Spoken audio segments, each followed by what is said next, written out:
अल्हम्दुलिल्लाह आपका भाई, आपका बेटा, आपका भड़काऊ भाईजान सबर से बैठकर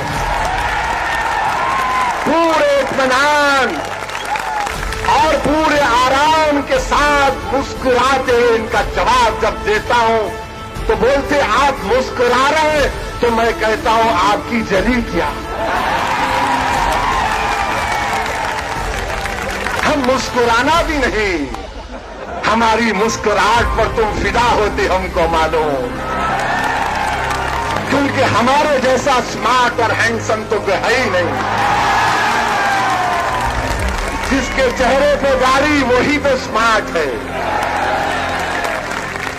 मगर हम पे हमला टीवी का, माने 1 मिनट नहीं गुजरता ऐसा दिखता कि को मैं इनका जान का दुश्मन बैठा हूं, और जब मोदी से मिलते हैं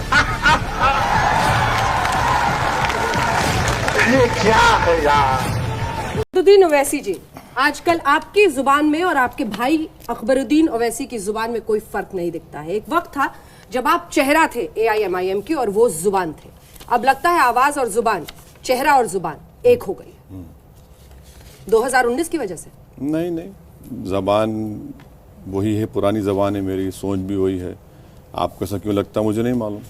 मुझे ऐसा इसलिए लगता है क्योंकि मजहब की खुलकर बात करते करते अब आप परिवर्तन की भी, धर्म परिवर्तन की बात करने लगे हैं, दाढ़ी छोड़ने की बात करने लगे हैं। मतलब जरा सा जो पर्दा पहले रखते थे हटा दिया है साहब। नहीं, देखिए मैं आपको बता रहा हूँ कि वो स्पीच जो है ना, आप उसको समझे नहीं। ये बताइए कि उर्दू में किरदार किसको कहते हैं, कैरेक्टर, सच्चाई किसको कहते हैं, ट्रुथ। मैंने कहा कि हम अपने किरदार से और सच्चाई से आपको दावत देंगे। अब इसमें फोर्सिबली कहाँ है? तो अफसोस ये है कि वो जो न्यूज़ एजेंसी ने जो तर्जुमा किया, उन्होंने इस अल्फाज को खा लिए। वो स्पीच आज भी है मेरी, मैंने बाद में उसको रीट्वीट किया, उस पर हमारे लोग बताया कि भाई इसमें लफ्ज़ किरदार और लफ्ज़ सच्चाई का इस्तेमाल है।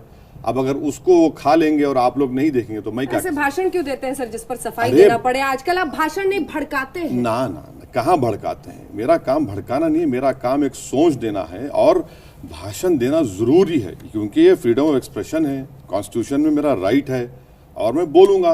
अब इसको तोड़ मोड़ के, या फिर अगर आप उर्दू नहीं समझ रहे हैं तो उसका जिम्मेदार मैं कैसे? क्या ये सवाल इसमें शामिल है? मुझे आपकी बातों से लग रहा है कि आप महत्वाकांक्षी बहुत होते चले जा रहे हैं राजनीति में। दूसरा आरोप, आप कहते हैं, आपके अंदाज में बोलूं अगर आपकी इजाजत हो, हम दाढ़ी और छोड़ेंगे, वो काटेंगे तो हम इसको और छोड़ेंगे। बिल्कुल। ये भड़काना नहीं है तो क्या उनको भी छोड़ने पर मजबूर कर देंगे? बिल्कुल। इसका मतलब क्या है? आप कहते थे कि मोहन भागवत अगर छुरा दिखाएंगे तो वंदे मातरम नहीं बोलूंगा। बिल्कुल। अब आप भी वही करना चाह रहे हैं? नहीं, मैं ये कह रहा हूं कि एक इंसान को जबरदस्ती पकड़कर लेकर जाकर उसकी दाढ़ी काट देना और उसको बोलना कि तू पाकिस्तानी है, ये कौन सी बात है बताइए? दाढ़ी छोड़ना तो मेरा एक फंडामेंटल राइट है। और अगर ये लोग ये हरकत क्यों कर रहे हैं कि डर पैदा किया जाए मुसलमानों में, डर पैदा किया जाए कि तुम अपनी इस्लाम की जो, मुसलमानों की जो तुम्हारी शनाख्त है, जो संविधान हमको देता है, वो भूल जाओ। इसलिए मैं कह रहा हूं, आज भी कह रहा हूं कि मुझे कोई मेरी दाढ़ी को काटेगा मैं फिर छोड़ूंगा। उसी डर को आप एनकैश करके अपनी महत्वाकांक्षा को पूरा करना चाह रहे हैं। हरगिज नहीं, मैं तो डर दूर कर रहा हूं। कैसे? ये कहकर उन लोगों को, और जो लोग दूसरों को भी दाढ़ी छुड़वाओ। देखिए, क्या मोटी दाढ़ी नहीं है मोदी के पास, क्या करेंगे उसको? आप निकाल देंगे क्या? एक मिनट, आप लेकिन वो ये कह रहे हैं ना कि हम उनको भी दाढ़ी छुड़वाएंगे। किसको छुड़वाएंगे? मैंने ये कहा कि जो लोग हमारी दाढ़ी इसलिए काट रहे हैं कि हम मुसलमान हैं, हम दाढ़ी छोड़ेंगे, गर्दन काटेंगे भी तो इस्लाम पे रहेंगे, और हमारे किरदार से और सच्चाई से। उनको कौन है सर? जो यही संघ परिवार के लोग।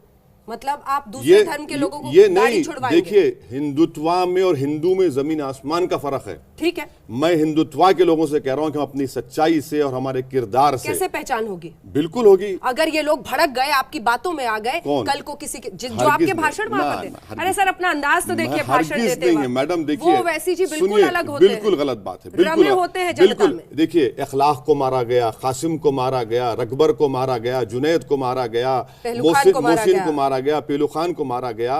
कौन सा रिएक्शन हुआ? में कहा कि सेक्युलरिज्म आपको एक गाली समझ में आती है, जो भारत के संविधान की प्रस्तावना का हिस्सा है, जिसके बलबूते 17 करोड़ मुसलमान इस देश में रहते हैं। वो आपको गाली लगने लगी है, क्या वजह है? इसलिए कि जो संविधान में लिखा हुआ है हम उसकी मतलब को, उसकी रूह को समझे ही नहीं है। और सेकुलरिज्म का मतलब ये बना के रख दिए कि मुसलमान जो है सेकुलर नाम निहाद सेकुलर पार्टी गुलामी करे। सेकुलरिज्म का मतलब ये तो नहीं है ना मैडम कि हिंदुस्तान की लोकसभा में जो सबसे बड़ी पंचायत है उसमें से 4% मुसलमान जीत के आए। सेकुलरिज्म का हरगिज मतलब तो ये गलती तो इन सेकुलर पार्टीज की है, दूसरे पार्टीज की है। सेकुलरिज्म का मतलब तो ये नहीं है कि बीजेपी एक मुसलमान को टिकट ना दे गुजरात में, कर्नाटक में, यूपी में। सेकुलरिज्म का हरगिज मतलब तो ये नहीं है कि कांग्रेस के प्रेसिडेंट मंदिरों को जाए और मस्जिद को ना जाए। सेकुलरिज्म का मतलब तो यह नहीं है कि आप आरएसएस के हेडक्वार्टर पर जाकर जो मुसलमानों को सांप कहता है उस आदमी को आप बाजू लाकर अपने इफ्तार दावत में बिठा लेते हैं। मेरा मकसद सेकुलरिज्म को हमको इस्तेमाल किया गया। अगर आज सच्चर कमेटी अगर जो सच कह रही है तो झूठी है क्या? वो सेकुलरिज्म की वजह से। मोदी से बड़े दुश्मन राहुल हो गए हैं क्या आजकल? दोनों उतने बराबर हो चुके हैं क्योंकि दोनों भी हिंदुत्व आप आ चुके हैं। आजकल मजाक बड़ा उड़ाते हैं आप राहुल गांधी का। क्यों? अरे भाई मैं मजाक क्या उड़ाता हूं उनका? आपने कहा कि अगर नो कॉन्फिडेंस मोशन में जाके गले मिल जाते हैं तो मैं क्या करूं? क्या होगा अगर ऐसी नौबत आएगी कि कांग्रेस और तमाम अन्य पार्टियां मिलकर 2019 में सरकार बनाने की नौबत में आ जाए और राहुल गांधी को प्रधानमंत्री का उम्मीदवार स्वीकार कर लिया जाता है? मैं आपको सुनाता हूं। मैं जब निजाम कॉलेज हैदराबाद में पढ़ता था तो हमारे पब्लिक एडमिनिस्ट्रेशन के लेक्चरर थे। हम ज्यादा पढ़ते नहीं थे, वो कैंटीन पे जिंदगी गुजारते थे हमारी। वो एक दिन पकड़ कर लेकर गए हमको, लेक्चर में बिठाए और बिठाकर मुझसे पूछे बोलो इंडियन डेमोक्रेसी क्या है। मैंने सर आप रहने के बाद हम क्या बोले? बड़े खुश हुए वो। उन्होंने मुझसे कहा कि सुनो इंडियन डेमोक्रेसी ये होती है, इंडियन डेमोक्रेसी स्वयंवरा की तरह है।